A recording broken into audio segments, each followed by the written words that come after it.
Here is how John Stuart Mill begins his case for utilitarianism. Though in this video, at least, we won't get that far. We'll just get through his argument that happiness is the only good in life. Here's what he says.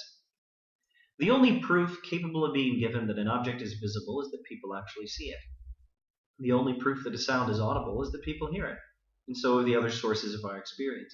In like manner, I apprehend the sole evidence it is possible to produce that anything is desirable is that people do actually desire it. Now, I can see three ways of interpreting this passage. First way, Mill is reasoning from a desire, a mere subjective feeling, to an objective claim about objective goodness.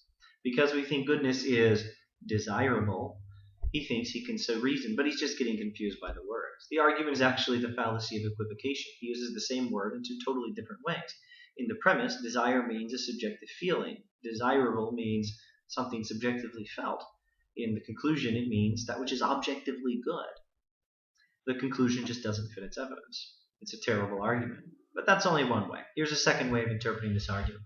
Mill is reasoning from a desire, a mere subjective feeling, to a subjective claim about goodness. The conclusion fits the evidence all right, and the meaning of desire as a subjective feeling tells us what the conclusion means, that morality is all based in human subjectivity. There's no objectivity in ethics, according to Mill.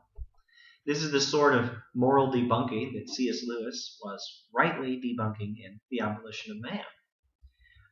But that's only a second way of interpreting the argument. Here's the third and best way. The conclusion fits its evidence, and the meaning of the conclusion tells us about the meaning of the premise. The conclusion is an objective claim about objective facts of goodness, and that helps to inform us what the evidence means. Desire is not a mere subjective feeling. It is only subjective in the way the things it's compared to are subjective. It's compared to sight. Sight is subjective in that only subjects have sight. But when they see something, when a subject experiences sight, it's evidence, it's objective evidence in the relevant sense of objectivity, of objective reality. I see my teacup, and that is evidence that the thing actually exists, even if it is me, a subject, subjectively experiencing it. Desire is a sort of perception occurring in a subject. And like sight or hearing, it's a faculty for knowing objective facts. Sight and hearing are faculties for knowing physical facts, and desire is a faculty for knowing moral facts.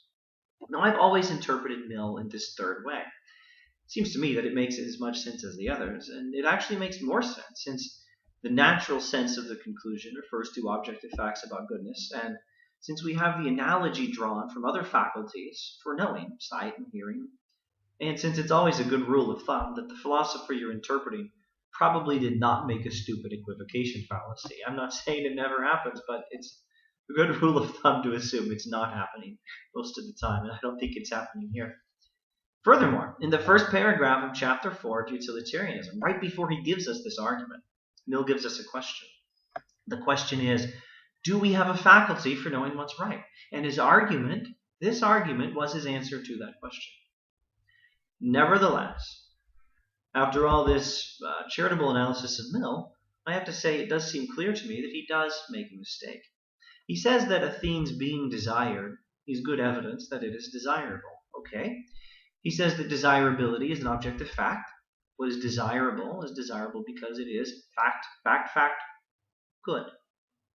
Okay. But to say that being desired is the only possible evidence for desirability is not correct.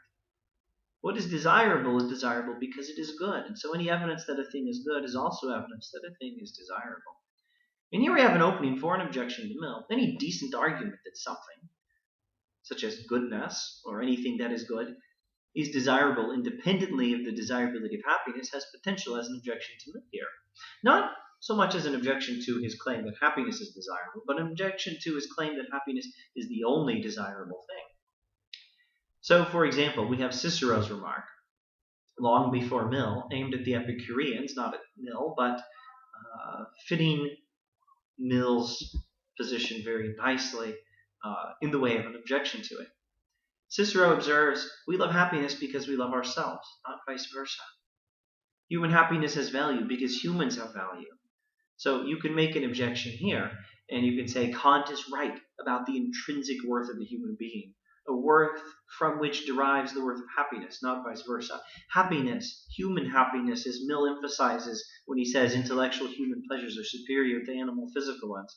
Happiness and human happiness are valuable because beings that can have happiness are valuable, and because humans are valuable.